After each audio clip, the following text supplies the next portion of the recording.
E aí, galera do Terceirão da Elisa, bora para mais uma aula de filosofia, assim à distância, né, pessoal, que a gente tem agora. Estou morrendo de saudade de vocês, mas esse é o momento que a gente precisa se cuidar, que a gente vai ficar em casa, lavar bem as mãos, se alimentar direitinho, pra ficar com a imunidade lá, ok. Pegar um solzinho, enfim, né? Aproveita então esse momento aí para estudar bastante terceirão, né, para se preparar bastante para o que vai vir aí pela frente e também para estar perto das pessoas que vocês amam, mesmo que seja às vezes por videochamada, tá certo? Bom, o assunto de hoje é um assunto de um velho conhecido de vocês também, que é o Platão.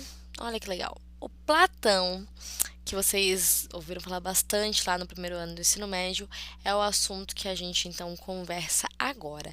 Vocês sabem que ele é muito importante para a filosofia, né? Que ele fez a gente conhecer Sócrates.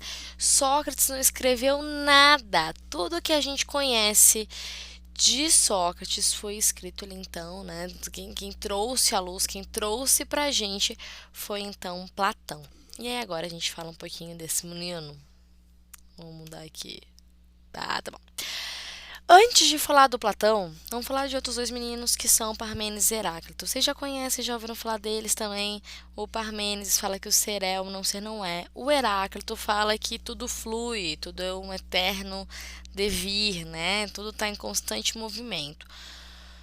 Os dois são pré-socráticos e a gente viu eles, inclusive, na nossa aula presencial, nossas últimas vezes juntos, né? Agora, nesses últimos tempos.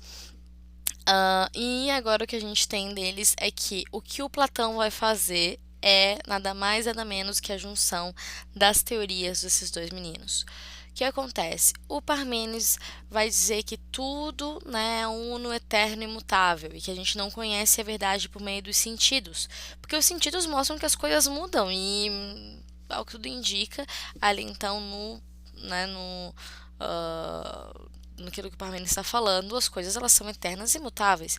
Então, por isso, para ele, o conhecimento ele se dá por um meio racional já, né? Algo que eu vou estabelecer para além, então, dos sentidos. O Heráclito vai falar que tudo flui, tudo é devir, tudo está em constante movimento, e nisso a gente pode reparar muito por meio dos sentidos, que as coisas elas se modificam, elas se apresentam em multiplicidade. Eu posso, na verdade, encarar a realidade e concordar muitas vezes com Heráclito e muitas vezes com Parmênides, né? Ou a gente pode se dividir em grupos, uns concordam com Heráclito, outros com Parmênides. Mas o ponto é que o Platão consegue unir as duas teorias que são opostas. Como que ele faz isso? Ele vai tentar dividir a realidade em dois mundos, o mundo sensível e o mundo inteligível, certo? Esse mundo inteligível a gente também conhece como o mundo das ideias. O mundo sensível seria então um mundo de engano, onde as coisas elas se modificam e as coisas elas são múltiplas. A verdade mesma para Platão existiria então no mundo inteligível, nesse mundo das ideias. Eu precisaria, na visão do Platão, me desapegar dos sentidos para chegar então ao inteligível. Esse mundo das ideias, pessoal, a gente não vai pensar ele como uma coisa concreta, até porque se a gente está dizendo que o sensível ele é enganoso, é muito um aspecto que é mental, que ele é racional mesmo. Então, quando eu pensar em mundo das ideias, eu posso pensar o quê? No pensamento, em algo que se estabelece através então do mental, né, do pensamento, então em si. Beleza? Então, como que eu posso exemplificar essa relação, né, do mundo das ideias e do mundo sensível? Por exemplo, a essência de uma maçã existente no mundo sensível estaria no mundo inteligível como ideia de maçã. Então, a gente vai ver uma variedade de maçãs aqui no mundo sensível, muitas vezes diferentes umas das outras. E a gente vai afirmar que elas são maçãs porque existe no mundo inteligível a maçã perfeita, a maçã ideal, que faz com que a gente reconheça as maçãs aqui do mundo sensível, certo? Então, por exemplo, deixa eu pegar aqui uma coisa para servir de exemplo. Vamos supor essa caneta, né? É a caneta do mundo sensível, porque eu consigo tocar, eu consigo ver, eu consigo conhecer por meio dos sentidos. Porém, como eu vou ter uma variedade, então, né, de canetas, vou ter canetas diferentes, eu não posso afirmar que essa caneta é a verdadeira, porque se eu falar que essa é a verdadeira, eu necessariamente estou afirmando a falsidade desta caneta, certo? Não tem como eu falar que as duas são verdadeiras, certo? É bastante confuso isso no mundo dos sentidos. Portanto, isso aqui seria uma cópia daquilo que existe no mundo inteligível, que é uma ideia de caneta perfeita, a ideia de caneta, né? Que vai estar ali presente e que faz com que eu reconheça essas canetas no mundo sensível. Vai ter 1000 exemplos se vocês relembrarem isso que a gente viu lá no primeiro ano, tá bom? Bom, então o Platão, já sabendo que ia ser difícil entender sua teoria, ele coloca pra gente o mito da caverna, certo? A alegoria da caverna, que não aconteceu, é um mito, não aconteceu, então vocês não vão perguntar o que essas pessoas faziam antes de estarem nessa caverna, não é mesmo? E que vai estar pra gente, então, esse panorama, né, dessa relação mundo sensível, mundo inteligível. Bom, nós temos aqui, eu já estava bem tensa, né, apontando para a tela como se estivessem vendo. Que saudade de vocês. Bom, seguinte, nós vamos ter aqui, né, uma galerinha que vai ficar no interior da caverna, são os prisioneiros, estão presos e só podem, né, só conseguem observar para eles o mundo, é isso aqui, né, a sombra que tem na parede da caverna. Eles não conhecem outra realidade, desde que eles nasceram, eles estão nessa situação, tá bom? Nós vamos ter aqui, né, os fantoches, que vão, né, gerar essa sombra na parede da caverna, a fogueira, que simboliza a luz do sol, e um desses prisioneiros, ele consegue se libertar. Não sei se vocês lembram que lá no primeiro ano a gente fez uma dinâmica, né, que um aluno saiu da sala, e aí viu um bonequinho, né, japonês, e aí depois tinha que voltar e contar o que viu, tal. Eu lembro que na turma 302, quem saiu, se não me engano, foi o Henrique ou foi o Oséias? Agora aqui na dúvida, foi um dos dois. Mas enfim, o ponto que eu ia salientar é que a gente fez essa atividade, né, imitando aí o mito da caverna. E vocês podem fazer isso aí com os pais de vocês em casa, os irmãos. É super interessante, super divertido, né? Essa ocupação pra gente agora na quarentena. Bom, então um desses prisioneiros consegue se libertar, sai da caverna. Aqui é o prisioneiro em diversos momentos, não é o prisioneiro e seus amigos, não. E quando ele chega aqui fora, pessoal, ele fica assim, ele não consegue enxergar direito, porque a luz do sol, ela é muito mais forte do que a luz da fogueira. Então ele fica meio tipo até conseguir abrir bem os olhos. Aí, quando ele consegue ver as coisas bem, ele percebe que os pássaros são muito mais perfeitos do que aquele que ele via lá na parede da caverna. Que as árvores também são muito mais perfeitas do que aquela que ele via na parede da caverna. Assim, então, né, o prisioneiro, ao ver tudo isso, e a gente, quando vê uma coisa legal, a gente corre para compartilhar, ele vai compartilhar com seus colegas também. Como ele não tem, né, Insta, Twitter nem Facebook, ele vai voltar para a caverna e contar para seus colegas o que ele viu lá fora. Mas seus colegas vão receber ele bem, com churrasquinho e tal? Não. Vão achar que ele tá maluco. Tu tá maluco, cara. Tu tá maluco de ter feito isso. Porque ele tá falando isso, que isso não existe. A realidade é isso aqui que tá na parede da caverna, tá bom? Então, eles não conseguem compreender e acaba que esse prisioneiro acaba sendo morto. Olha só que loucura, né? Não consegue ser compreendido. Como é que Platão interpreta esse mito da caverna? Como é que a gente pode interpretar a luz de Platão? O mundo sensível é o interior da caverna, que é do engano, da sombra. Então, tudo que a gente tem, tipo uma caneta, seria a cópia de uma caneta que existe no mundo das ideias, ou seja, a sombra da caneta que existe no mundo das ideias. Do lado de fora é o mundo inteligível, o mundo das ideias. E que por que é tão difícil acessar? Tem que sair da caverna, tem a luz do sol que me atrapalha tudo isso. Porque o esforço racional, sair realmente da caverna, é realmente muito trabalhoso, certo? Então, esse é um exercício que é racional, que é complicado a gente desapegar dos sentidos, e por isso que às vezes é tão difícil a gente entender Platão. Racionalistas, que é o caso do Platão, são assim, pessoal. Eles desconfiam dos sentidos, eles vão falar que a gente confunde tomate com caqui, certo? Então, esses dias eu fui, agora falando sério, eu sempre uso esse exemplo e nunca tinha acontecido na real, mas eu fui no mercado aqui, que eu sou a pessoa que estou fazendo essa função no mercado aqui em casa, e chegando no mercado, eu peguei caqui, que a mãe pediu pra eu comprar caqui pra ela, e aí a moça lá que foi pesar, ela falou assim, isso aqui é caqui ou tomate? Aí eu falei, caqui. Então, é muito parecido, né? Difícil reconhecer mesmo. Então, esses sentidos, eles são enganosos, não dá pra confiar nesses sentidos, não. tá bom? É basicamente o que racionalista acredita. Então, era fundamental para o filósofo quebrar os grilhões que confinavam. Deixa eu descer aqui embaixo. Quebrar os grilhões que confinavam o ser humano na caverna, sair, obter mais luz para enxergar de fato o mundo verdadeiro. Sair da caverna era atingir o mundo das ideias, o mundo inteligível, aquele que não se alterava, permanecia em identidade e não em contradição. As ideias do mundo das ideias, elas são eternas, pessoal. Canetas, elas estão aqui, de repente elas vão lá, estragam, pifam, jogam fora, elas vão lá, se decompõem, mas a ideia de caneta, ela permanece. As ideias das coisas permanecem. Nós não temos mais dinossauro, mas a ideia de dinossauro permanece. Vamos pensar desse jeito, tá bom? Então, é assim que funciona a teoria das ideias de Platão. Beleza? Professora, todo mundo consegue sair da caverna? Sim, todo mundo, todo ser humano, ele é dotado de razão. A partir desse momento, você já consegue sair da caverna sim. Na verdade, no contexto atual, é melhor a gente ficar na caverna, tá bom, pessoal? Não é bom dar uma saidinha agora, não. Fica na caverna, se assegura, depois a gente sai da caverna e vê o que tá acontecendo lá fora. Então, a princípio, hashtag fica na caverna, tá bom? Vamos lá, o que mais? Diquinhas de filme para esse momento glorioso, não é mesmo? Em que vocês estão, então, em casa. Tem um filme bem interessante que chama O Quarto de Jack, que faz bastante, então, alusão ao Mito da Caverna. Vão ter outros filmes também que são baseados no Mito da Caverna. O Mito da Caverna, assim, é muitíssimo popular.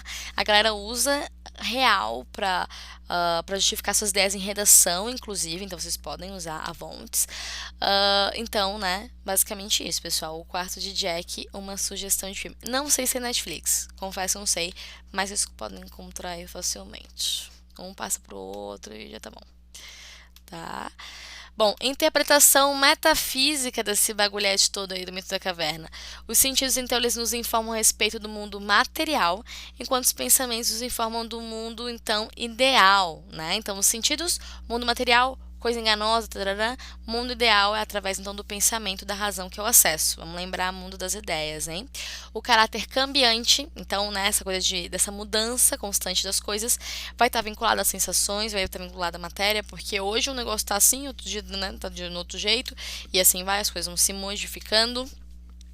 Enquanto a verdade estava inserida na capacidade, então, de raciocínio, no pensamento que vai acessar a ideia das coisas. É o pensamento que acessa, por sua vez, a ideia das coisas. Epistemologicamente falando, ou seja, a teoria do conhecimento, nossas condições de conhecer, nós interpretamos o mito da caverna do seguinte modo. Nós temos a doxa, né, que é sombras da caverna, seria então a doxa, que seria a mera opinião. E mera opinião, galera, é que nem varia, né? Cada um tem a sua. Então, não dá para fundamentar a verdade em mera opinião. O conhecimento enganoso, então, ele vai se tratar dessas formas que são imperfeitas, que são as que existem no mundo sensível. No mundo das ideias, eu tenho, então, a episteme, que é o verdadeiro conhecimento, a ciência, né? Conhecido, então, aí por meio da razão. Essa ideia de ciência aqui, pessoal, essa ideia de verdadeiro conhecimento, tá? Não é a mesma concepção de ciência que nós temos hoje, tá bom? Bom, como um racionalista que ele é, né, já que eu não conheço por meio dos sentidos, como é que eu tenho essas ideias na minha cabeça, professora? Eu nasci com elas, a gente nasce com as ideias, são ideias inatas, né? Então, tudo que a gente faz ao longo da nossa vida não é conhecer as coisas, e sim reconhecer. Já vai estar tudo presente na nossa mente, vai estar tudo presente na nossa alma, né? Na nossa razão, as ideias das coisas. Por isso que a teoria do Platão é uma teoria da reminiscência, né? Eu não conheço a caneta por meio dos sentidos, eu já tenho essa ideia na minha mente desde sempre. Eu só vou reconhecer, eu vou relembrar essa ideia que já existe, então, na minha mente.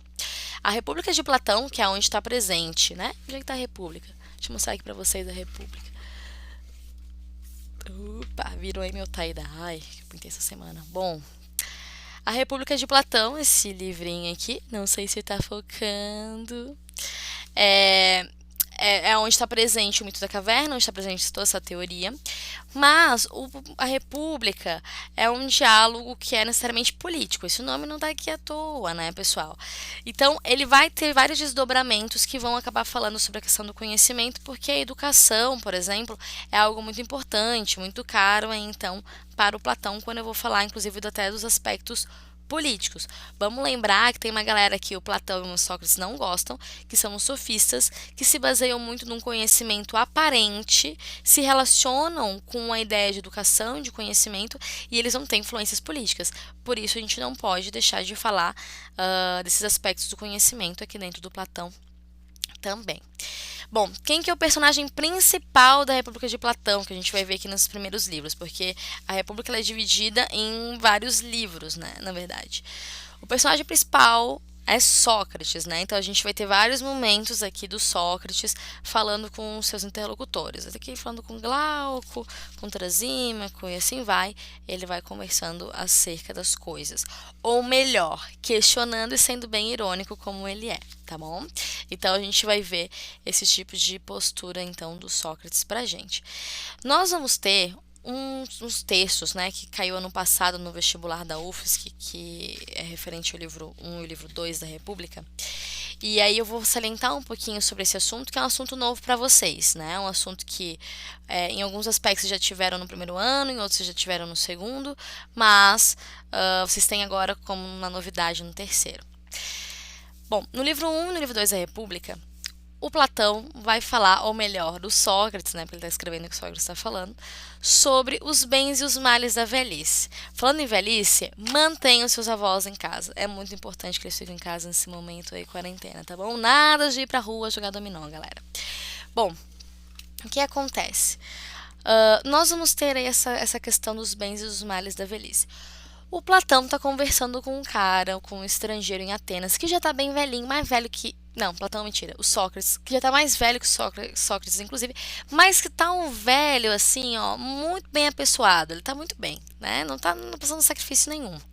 E aí eles vão conversar sobre como que é uma boa velhice, o que tá fazendo da vida boa, né? Que é o dinheiro que faz a velhice ser boa, o que faz a vida ser justa, ser boa, enfim, né?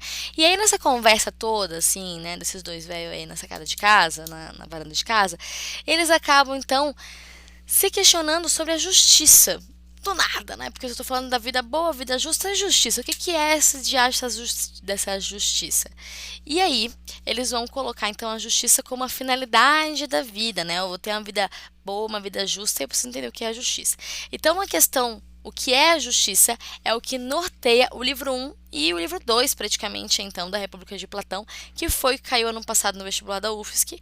Muito provavelmente vai cair no meio do ano, a gente não sabe se vai ter agora no meio do ano ou não, com toda essa história do coronavírus, mas no final do ano tem grande probabilidade de cair, porque o vestibular da UFSC tem o hábito de repetir as obras literárias e filosóficas, né? Então, a gente tem que se preparar para esse tipo de coisa. Bom, então, a gente vai ter, num momento, né, ali desse primeiro livro, umas tentativas de definir a justiça. O velhote, ele vai dormir, né? Ele vai, sei lá, ele sai meio que de cena e entra uma galera mais jovem para discutir com Sócrates o que é justiça. E para cada pessoa que fala o que é justiça, Sócrates questiona, problematiza, ele é incansável. E aí a gente vai ver o que acontece agora.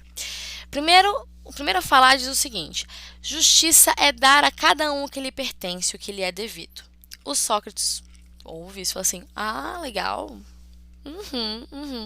Legal sua teoria.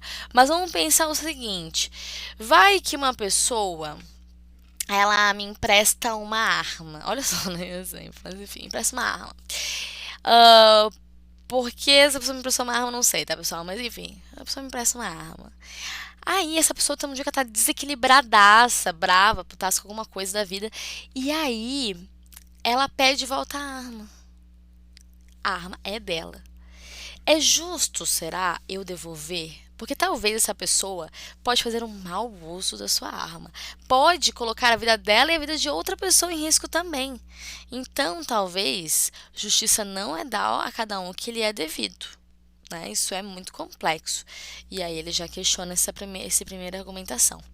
Depois vai vir um outro menino que vai falar assim: ah, justiça é fazer bem aos amigos e mal aos inimigos. Para Sócrates, fazer mal a alguém, a algo, nunca vai ser compatível com a justiça, certo?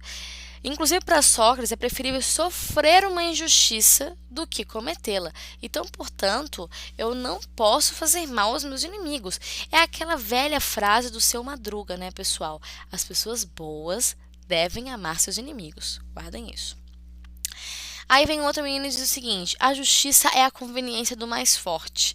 Na verdade, esse menino, né, ele tem nome, Trasímaco, né, um sofista, e ele é bem importante. E é importante a gente reparar isso aqui, essa fala do Trasímaco, por quê? Porque o sofista ele é muito por aquilo que é conveniente. É conveniente falar isso, a justiça é uma questão de conveniência. Então a justiça é a conveniência do mais forte. Ser injusto, né? Mas parecer justo quando for conveniente. Olha só que falciano, né? Que mais, né? E aí vai colocar algumas coisas, né? E aí vai ter umas discussões sobre o médico, ele cuida do paciente porque ele vai ganhar algo em troca, o professor ensina porque ele vai ganhar algo em troca. Sim, não é mesmo? Mas sempre que a gente gosta de ensinar. Bom, o que acontece? O Sócrates odeia essa vibe de ganhar algo em troca, fazer sua função e ganhar algo em troca. Ele acha que a finalidade das coisas, tipo, eu posso ganhar algo em troca, consequência, mas não é a finalidade. A finalidade do médico é cuidar do paciente, simplesmente. A finalidade do professor é ensinar. Consequência é ganhar alguma coisa em troca. Primeiro ponto que o Sócrates já, né, dá um tijolaço então no Trasímaco. A outra coisa é que para ele a justiça não pode ser uma questão de conveniência. Isso não é baseado em verdade. Verdade é uma coisa que tem que ser absoluta, não pode ser por aquilo que é conveniente. Então, para ele, isso é bem problemático. Bom, o que mais que nós temos, né? A gente não vai ter necessariamente uma definição de justiça aparecendo, né, nessa obra, mas a gente tem um esboço mais ou menos de como vai aparecer, muito associado à ideia de bem e de mal, inclusive que justiça vai ser a virtude e a sabedoria, e a injustiça o vício, a ignorância e a falta de conhecimento. Cometemos a injustiça, então, não por vontade de cometer a injustiça, mas por falta de conhecimento, certo? Bom, o que mais que nós temos aqui? Outra coisa, né, que a gente vai apontar, né, ali então no livro 2 da República, é que Glauco, né, que é um desses meninos que está conversando com Sócrates, ele vai fazer uma apologia à injustiça. Ele vai dizer que o ser humano, ele é injusto por natureza. Enquanto Sócrates e Platão vão achar que o ser humano ele é justo por natureza, vai achar que é bom, enfim, e quando ele cometeu um mal é por falta de conhecimento apenas, o Glauco vai achar que o ser humano ele é injusto por natureza. Então, ele vai apontar primeiro de tudo que os injustos costumam ser mais bem-sucedidos do que os justos, que nós por natureza não somos justos e normalmente nós somos justos quando coagidos. Então, por exemplo, eu só não vou sair na rua porque eu posso ser punida, porque eu posso receber, né, alguma punição desse tipo. Ou quando a pessoa, né, no caso da lei seca, ela não vai beber e dirigir quando ela sabe que tem blitz, mas se ela acha que não vai ter blitz, ela faz isso. Isso é errado, pessoal, certo? Então, na visão do Glauco, o ser humano ele é injusto por natureza e, portanto, ele vai sempre tirar vantagem das situações que ele puder e também só vai agir com justiça quando ele for coagido a isso, quando ele for receber uma punição sobre a coisa, tá bom? E aí ele vai lançar a seguinte questão pra gente: o que a gente faria se pudesse ficar invisível? Quero que vocês aí pensem em casa o que vocês fariam se pudessem ficar invisíveis. Esse exemplo, né, que o Glauco está lançando, na verdade, é o primeiro mito que a gente encontra na República de Platão, né? Digamos que a nossa aula hoje a gente foi de trás para frente, porque é os livros finais que a gente vai ter o mito da caverna. O primeiro mito que a gente tem não é nem de Platão nem de Sócrates. O primeiro mito que a gente vai ter na República é o mito de Glauco e que vai ser esse mito que fala sobre o ficar invisível. O mito em questão é o mito do Anel de Giges, pessoal, e ele caiu no vestibular da UFSC do ano passado. Eu vou ler o mito aqui para vocês e a gente vai fazendo uma interpretação enquanto lê. Segundo se relata, Giges estava a serviço na qualidade de pastor do rei, que então reinava em Lídia. Certo dia, durante um violento terremoto acompanhado de um temporal, a terra se fendeu e se abriu um sorvedor no local em que Giges pastoreava os rebanhos. Ele observou a fenda e, surpreso e hesitante, desceu por ela. Entre muitas maravilhas com que se deparou, conforme narra a lenda, viu um cavalo de bronze oco e com algumas aberturas. Introduziu numa delas a cabeça e lá dentro avistou um cadáver de dimensões acima das humanas, totalmente nu, trazendo um anel de ouro num dos dedos. Giges o apanhou e saiu. Vamos ver o que mais temos. Uma vez por mês, era costume os pastores se reunirem para prestar contas ao rei sobre o estado dos rebanhos, e Gigi se dirigiu à reunião com o anel no dedo. Enquanto estava sentado entre os seus companheiros, virou por acaso o engaste do anel contra si mesmo, para dentro da mão, e se tornou invisível para os que estavam presentes, de modo que seus companheiros começaram a falar dele como se estivesse ausente. Surpreso, ele virou de novo o anel, girando o engaste para fora, e logo se tornou novamente visível. Curioso com o fato, repetiu a experiência para controlar o poder do anel, constatou de fato que ao voltar o engaste do anel para dentro, se tornava invisível, e ao girá-lo para o lado externo, voltava a ser visível. Assegurando-se sobre esse fenômeno, toma todas as providências para ser incluído entre os informantes do rei. Conhecedor dos meandros do palácio, tornou-se amante da rainha e, juntamente com ela, conjura contra o rei, mata-o e toma o poder. Loucura nessa história. É um mito, não aconteceu também, pessoal.